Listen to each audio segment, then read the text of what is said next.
ओम शांति। ओम शांति। ओम शांति। सभी रिलैक्स होकर बैठे, बुद्धि को चारों तरफ से हटाकर पूरा ध्यान भ्रिकुटी के मध्य में। ये मुझ आत्मा का निवास स्थान है। मैं आत्मा इस शरीर की मालिक हूँ। मैं आत्मा इन कर्मेंद्रियों की मालिक हूँ। मैं बहुत बहुत बहुत कोटों में कोई और कोई में भी कोई भाग्यवान आत्मा मैं हूँ कि परमपिता परमात्मा शिव बाबा ने मुझे अपना बनाया है और रोज मुझे गुणों से, शक्तियों से, ज्ञान से भरपूर करते जाते हैं। तो इसी नशे में स्थित होकर वाह मेरा भाग्य, वाह मेरा बाबा और वाह ये ड्रामा, हम सभी आत्माएं अपने परमपिता परमात्मा शिव बाबा के महावाक्य सुनेंगे। ओम शांति। आज 28 फरवरी 2024 बाबा के महावाक्य हैं। पहले सुनते हैं मुरली का सार। मीठे बच्चे, भारतवासियों को सिद्ध कर बताओ कि शिव जयंती ही गीता जयंती है। गीता से फिर होती है श्री कृष्ण जयंती। क्या समझा रहे बाबा? कि भारतवासियों को सिद्ध करके बताना है कि शिव जयंती ही गीता जयंती है और उसके बाद आती है श्री कृष्ण जयंती। प्रश्न: किसी भी धर्म की स्थापना का मुख्य आधार क्या है? धर्म स्थापक कौन सा कार्य नहीं करते जो बाप करते हैं? उत्तर: किसी भी धर्म की स्थापना के लिए पवित्रता का बल चाहिए। सभी धर्म पवित्रता के बल से स्थापन हुए, लेकिन कोई भी धर्म स्थापक किसी को पावन नहीं बनाते, क्योंकि जब धर्म स्थापन होते हैं तब माया का राज्य है। सबको पतित बनना ही है। पतितों को पावन बनाना यह बाप का ही काम है। वही पावन बनने की श्रीमत देते हैं। गीत है आज की मुरली से। इस पाप की दुनिया से अब आज कहीं ले चल, इस पाप की दुनिया से अब आज कहीं ले चल, चित चाहे जहां पाए। ओम शांति। अब बच्चों ने समझ लिया है कि पाप की दुनिया किसको और पुण्य की दुनिया अथवा पावन दुनिया किसको कहा जाता है। वास्तव में पाप की दुनिया यह भारत ही है और भारत ही फिर पुण्य की दुनिया यानी स्वर्ग बनता है। भारत ही बहिष्ठ था, भारत ही दोजक बना है, क्योंकि कामचिता पर जलते रहते हैं। वहां कामचिता पर कोई जलता नहीं, वहां कामचिता है ही नहीं। ऐसे भी नहीं कहेंगे कि सतयुग में कामचिता है। यह समझने की बातें है ना। पहले पहले प्रश्न उठता है, भारत जो पतित दुखी है सो वही भारत पावन सुखी था जरूर। कहते भी हैं आदि सनातन हिंदू धर्म था। अब आदि सनातन किसको कहा जाता है? आदि माना क्या और सनातन माना क्या? आदि माना सतयुग, तो सतयुग में कौन थे? यह तो सबको मालूम है कि लक्ष्मी नारायण थे। जरूर वे भी किसकी संतान होंगे जो फिर सतयुग के मालिक बने। सतयुग स्थापन करने वाला था परमपिता परमात्मा, उनकी संतान थे। परंतु इस समय अपने को उनकी संतान नहीं समझते। अगर संतान समझते तो बाप को जानते, बाप को तो जानते ही नहीं। अब हिंदू धर्म तो गीता में है नहीं, गीता में तो भारत नाम पड़ा है, वह कहलाते हैं हिंदू महासभा। अब श्रीमद् भगवत गीता है सर्वशास्त्रमयी शिरोमणि। गीता जयंती भी मनाई जाती है, शिव जयंती भी मनाई जाती है। अब शिव जयंती कब हुई है यह भी मालूम होना चाहिए। फिर है श्री कृष्ण जयंती। अभी तुम बच्चे जान चुके हो कि शिव जयंती के बाद है गीता जयंती। ये भी हम बच्चों को पता है, और हमें भी कैसे पता है? परमात्मा ने खुद आके हमें बताया। गीता जयंती के बाद है श्री कृष्ण जयंती। गीता जयंती से ही देवी देवता धर्म की स्थापना होती है। फिर गीता जयंती के साथ महाभारत का भी कनेक्शन है। उसमें फिर आती है युद्ध की बात। दिखाते हैं युद्ध के मैदान में 3 सेनाएं थी, यादव, कौरव और पांडव दिखाते हैं। यादव मूसल निकालते हैं, वहां शराब पिया और मुसल निकाले। तुम जानते हो अभी बरोबर मुसल भी निकल रहे हैं। वह भी अपने कुल का विनाश करने एक दूसरे को धमकी दे रहे हैं। सब क्रिश्चियन लोग हैं। वही यूरोपवासी यादव ठहरे तो एक है उन्हों की सभा। उनका विनाश हुआ, आपस में लड़ मरे। उसमें सारा यूरोप आ गया। उसमें इस्लामी, बौद्धि, क्रिश्चियन सब आ जाते हैं। यहाँ फिर है कौरव और पांडव। कौरव भी विनाश को प्राप्त हुए और विजय किसकी हुई? पांडवों की हुई। अब प्रश्न उठता है, गीता का भगवान कौन? जिसने सहज योग और सहज ज्ञान सिखलाकर राजाओं का राजा बनाया अथवा पावन दुनिया स्थापन की। क्या श्री कृष्ण आया? कौरव तो कलयुग में थे। कौरव पांडव के समय कृष्ण कैसे आ सकता? श्री कृष्ण जयंती मनाते हैं। सतयुग आदि में 16 कला, श्री कृष्ण के बाद फिर त्रेता में 14 कला राम की। श्री कृष्ण तो प्रिंस का भी प्रिंस है। विकारी प्रिंस लोग श्री कृष्ण को पूछते हैं क्योंकि जानते हैं वह सतयुग का 16 कला संपूर्ण प्रिंस था। हम विकारी हैं। जरूर प्रिंस लोग भी ऐसे कहेंगे ना। अब फिर शिव जयंती भी है। मंदिर भी बड़े से बड़ा उनका ही बना हुआ है। वह है निराकार शिव का मंदिर। उनको ही परमपिता परमात्मा कहेंगे। ब्रह्मा विष्णु शंकर भी देवता ही ठहरे। शिव जयंती भारत में ही मनाई जाती है। अब देखो शिव जयंती आने वाली है। सिद्ध कर समझाना है। शिव को ही कहा जाता है ज्ञान का सागर अथवा सृष्टि को पावन करने वाला परमपिता परमात्मा। गांधी भी गाते थे, श्री कृष्ण का नाम नहीं लेते थे। अब प्रश्न उठता है, शिव जयंती सो गीता जयंती या श्री कृष्ण जयंती सो गीता जयंती? अब श्री कृष्ण जयंती तो सतयुग में कहेंगे। शिव की जयंती कब हुई थी किसको पता नहीं। शिव तो है निराकार परमपिता परमात्मा। उसने सृष्टि रची संगम पर। सतयुग में था श्री कृष्ण का राज्य। तो जरूर पहले शिव जयंती होगी। बच्चे जो ब्राह्मण कुलभूषण सर्विस में तत्पर रहते हैं उन्हों को यह बातें बुद्धि में लानी है। क्या? कि भारतवासियों को कैसे सिद्ध कर बताएं कि शिव जयंती सो गीता जयंती। फिर गीता से होती है श्री कृष्ण जयंती अथवा राजाओं के राजा की जयंती। श्री कृष्ण है पावन दुनिया का राजा। वहां तो है राजा ही। वहां श्री कृष्ण ने जन्म लेकर गीता तो गाई नहीं। और सतयुग में महाभारत लड़ाई आदि तो हो नहीं सकती। वह जरूर संगम पर हुई होगी। तुम बच्चों को अच्छी तरह इन बातों पर समझाना है। पांडव और कौरव सभा मशहूर है। पांडव पति दिखलाते हैं श्री कृष्ण को। समझते हैं उसने सहज ज्ञान और सहज राजयोग सिखलाया। अब वास्तव में लड़ाई की तो कोई बात ही नहीं है। विजय पांडवों की हुई है। और जिन्हों को परमपिता परमात्मा ने सहज राजयोग सिखलाया वही फिर क्या है? 21 जन्म सूर्यवंशी चंद्रवंशी बन गए। तो पहले समझाना है हिंदू महासभा वालों को। सभाएं तो और भी है, लोकसभा, राज्यसभा। यह हिंदू सभा है मुख्य। जैसे 3 सेनाएं गई हुई है, यादव, कौरव और पांडव। और यह भी कब हुए? संगम पर। अभी सतयुग की स्थापना हो रही है। श्री कृष्ण के जन्म की तैयारी हो रही है। गीता जरूर संगम पर ही गाई है। अब संगम पर किसको लाएं? श्री कृष्ण तो आ न सके। उनको क्या पड़ी है जो पावन दुनिया छोड़पति दुनिया में आए? और श्री कृष्ण तो है भी नहीं। तुम जानते हो अब वह 84वें जन्म में है। कई लोग फिर समझते हैं श्री कृष्ण हाजिर हजूर है, सर्वव्यापी है। श्री कृष्ण के भक्त कहेंगे यह सब कृष्ण ही कृष्ण है। श्री कृष्ण ने यह सब रूप धरे हैं। राधे पंथी होंगे वह फिर कहेंगे राधे ही राधे। हम भी राधे, तुम भी राधे। अनेक मतें निकल पड़ी है।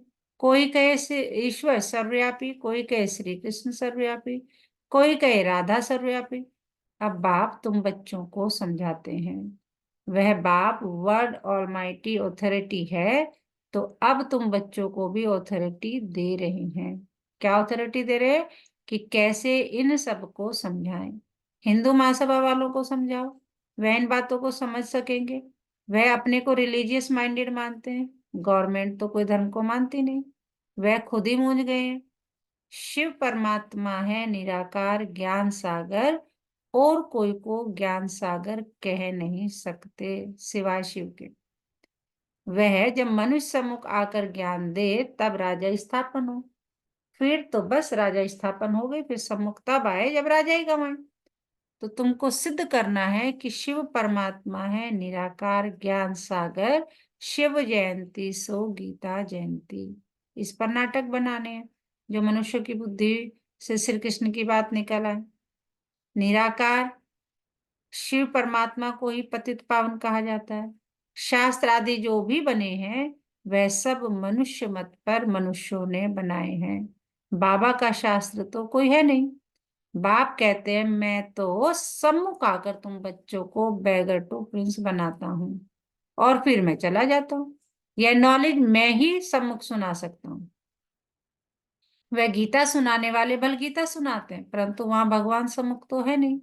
कहते हैं गीता का भगवान सम्मुख था, जो स्वर्ग बनाकर चला गया। तो क्या वह गीता सुनने से कोई मनुष्य स्वर्गवासी हो सकता है? मरने समय भी मनुष्यों को गीता सुनाते हैं और कोई शास्त्र नहीं सुनाते हैं। समझते हैं गीता से स्वर्ग की स्थापना हुई है, इसलिए गीता ही सुनाते हैं। तो वह गीता एक होनी चाहिए ना। दूसरे धर्म सब पीछे आए हैं और कोई कह नहीं सकते तुम स्वर्गवासी बनेंगे। फिर मनुष्यों को पिलाते भी गंगा जल है, जमुना जल नहीं पिलाते। गंगा जल का ही महत्व है। बहुत वैष्णव लोग जाते हैं, मटके भरकर ले आते हैं, फिर उसमें से बूंद बूंद डालकर पीते रहते हैं कि सब रोग मिट जाएं। वास्तव में है यह ज्ञान अमृत की धारा जिससे 21 जन्म के दुख मिट जाते हैं। तुम चैतन्य ज्ञान गंगाओं में स्नान करने से मनुष्य स्वर्गवासी बन जाते हैं। तो जरूर पिछाड़ी में ज्ञान गंगाएं निकली होंगी। वह पानी की नदियां तो हैं ही। ऐसे थोड़े कोई पानी पीने से देवता बन जाएंगे। यहाँ कोई थोड़े ही ज्ञान सुनते हैं तो स्वर्ग के हकदार बन जाते हैं। यह है ज्ञान के सागर शिव बाबा की ज्ञान गंगाएं। ज्ञान सागर गीता ज्ञान दाता एक शिव है, श्री कृष्ण ही है। सतयुग में पतित कोई होता नहीं जिसको ज्ञान दे। यह सब बातें भगवान बैठ समझाते हैं। हे अर्जुन व हे संजय, नाम मशहूर हो गया, लिखने में बहुत तीखा है, निमित्त बना हुआ है। अब शिव जयंती आती है तो उस पर बड़े बड़े अक्षरों में लिखना है। शिव हो गया निराकार, उनको ज्ञान सागर ब्लिसफुल कहा जाता है। श्री कृष्ण को नॉलेजफुल ब्लिसफुल नहीं कहेंगे। शिव परमात्मा ही नॉलेज देते हैं, रहम करते हैं। नॉलेज ही रहम है। मास्टर रहम कर पढ़ाते हैं तो बैरिस्टर इंजीनियर आदि बन जाते हैं।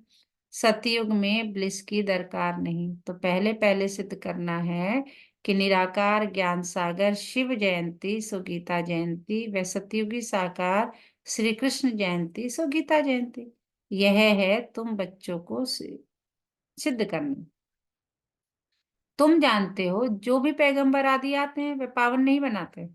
द्वापर से माया का राज्य होने से सब पतित हो जाते हैं। फिर जब तंग होते हैं तो चाहते हैं हम जाएं। जो धर्म स्थापन करते हैं वही फिर वृद्धि को पाते हैं। पवित्रता के बल से धर्म स्थापन करते हैं, फिर अपवित्र बनना ही है। मुख्य है 4 धर्म, इनसे ही वृद्धि होती है, टाल टालियां निकलती है। शिव जयंती गीता जयंती सिद्ध होने से और सब शास्त्र उड़ जाएंगे, क्योंकि वह है मनुष्यों के बनाए हुए। वास्तव में भारत का शास्त्र एक ही गीता है। मोस्ट बिलीवर्ड बाप कितना सहज कर समझाते हैं। उनकी श्रेष्ठ श्रेष्ठ मत है। अब तुमको यह सिद्ध करना है कि निराकार ज्ञान सागर जयंती सो गीता जयंती या सतयुगी साकार श्री कृष्ण जयंती सो गीता जयंती, इनके लिए बड़ी कॉन्फ्रेंस बुलानी पड़ेगी। यह बात सिद्ध हो जाए तो फिर सब पंडित तुमसे आकर यह लक्ष्य लेंगे, शिव जयंती पर कुछ तो करना है ना। हिंदू महासभा वालों को समझाओ, उनकी बड़ी संस्था है। सतयुग में है आदि सनातन देवी देवता धर्म, बाकी सभा आदि कोई नहीं। सभाएं कहाँ है? संगम पर। पहले पहले तो सिद्ध करना है कि वास्तव में आदि सनातन सभा है, यह ब्राह्मणों की, पांडवों की। पांडवों ने ही विजय पाई जो फिर स्वर्गवासी हुए। अब तो कोई आदि सनातन देवी देवताओं की सभा कह न सके। देवताओं की सभा नहीं कहेंगे, वह है साबरमती। संकल्प के संगम पर यह सभाएं थी। उनमें एक थी पांडव सभा, जिसको आदि सनातन ब्राह्मणों की सभा कहेंगे। यह कोई नहीं जानते। श्री कृष्ण के नाम से ब्राह्मण है नहीं। ब्राह्मणों की चोटी ब्रह्मा के नाम से है। ब्रह्मा के नाम से तुम ब्राह्मण सभा कहेंगे। यह बातें समझाने वाला भी बुद्धिमान चाहिए। इसमें ज्ञान की पराकाष्ठा चाहिए। निराकार शिव ही गीता ज्ञान दाता दिव्य चक्षु विधाता है। यह सब धारण कर फिर कॉन्फ्रेंस बुलाते हैं। जो समझते हैं हम सिद्ध कर बता सकेंगे उनको आपस में मिलना चाहिए। लड़ाई के मैदान में मेजर्स कमांडर्स आदि की सभा होती है। यहाँ कमांडर मारुति को कहा जाता है। बाबा क्रिएटर डायरेक्टर है, स्वर्ग की रचना करते हैं फिर डायरेक्शन देते हैं। महासभा बनाओ फिर इस बात को उठाओ। गीता का भगवान सिद्ध होने से फिर सब समझेंगे कि उनसे योग लगाना चाहिए। बाबा कहते हैं मैं गाइड बनकर आया हूँ। तुम्हें सारी जो बातें बता रहा हूँ गाइड बनकर आया हूँ। तुम उड़ने लायक तो बनो। माया ने पंख तोड़ डाले हैं। योग लगाने से तुम्हारी आत्मा पवित्र हो जाएगी और उड़ेंगे। अच्छा, मीठे मीठे सिकिलते बच्चों प्रति माता पिता बाप दादा का याद प्यार और गुड मॉर्निंग। रूहानी बाप की रूहानी बच्चों को नमस्ते। हम रूहानी बच्चों की रूहानी माता पिता बाप दादा को सर्व संबंधों से सिकवे प्रेम से दिल व जान से याद प्यार गुड मॉर्निंग नमस्ते बाबा नमस्ते शुक्रिया बाबा शुक्रिया। हमें अपना बनाने के लिए, हमें रोज पढ़ाने के लिए, हम पतित से पावन बनाने के लिए, हमें गुणों से शक्तियों से ज्ञान से भरपूर करने के लिए। तो सदा इसी नशे में रहें। पाना था जो पा लिया और क्या बाकी रहा। और वाह मेरा भाग्य, वाह मेरा बाबा और वाह ये ड्रामा। और मैं बाबा का बाबा मेरा। धारणा के लिए मुख्य सार नंबर 1, ज्ञान अमृत धारा से सबको निरोगी व स्वर्गवासी बनाने की सेवा करनी है। मनुष्यों को देवता बनाना है। बाप समान मास्टर रहमदिल बनना है। नंबर 2, ज्ञान की पराकाष्ठा से बुद्धिमान बन शिव जयंती पर सिद्ध करना है कि शिव जयंती ही गीता जयंती है। गीता ज्ञान से ही श्री कृष्ण का जन्म होता है। वरदान, दिनचर्या के हर कर्म में यथार्थ और युक्त युक्त चलने वाले पूज्य पवित्र आत्मा भव। दिनचर्या के हर कर्म में यथार्थ और युक्ति युक्त चलने वाले पूज्य पवित्र आत्मा भव। पूज्य पवित्र आत्मा की निशानी है उनका हर संकल्प, बोल, कर्म और स्वप्न यथार्थ अर्थात युक्ति युक्त होगा। हर संकल्प में अर्थ होगा। ऐसे नहीं ऐसे ही बोल दिया, निकल गया, कर लिया, हो गया। पवित्र आत्मा सदा दिनचर्या के हर कर्म में यथार्थ युक्ति युक्त रहती है। इसलिए पूजा भी उनके हर कर्म की होती है अर्थात पूरे दिनचर्या की होती है। उठने से लेकर सोने तक भिन्न भिन्न कर्म के दर्शन होते हैं। स्लोगन, सूर्यवंशी बनना है तो सदा विजयी और एक रस स्थिति बनाओ।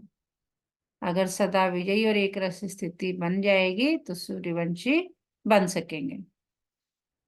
और पूरा दिन किस समान में रहना है? मैं पूज्य पवित्र आत्मा हूं। मैं पूज्य पवित्र आत्मा हूं। और उसके लिए क्या करना है? मेरा हर बोल, हर संकल्प, हर कर्म जो है वो युक्त युक्त होना चाहिए। आज का मीठा मोती, अपने दुखों को मिटाने का सहज साधन है केवल अपनी विशेषताओं को स्मृति में रखना होगा। यह दुखों के घावों को भर देता है। अच्छा, ओम शांति।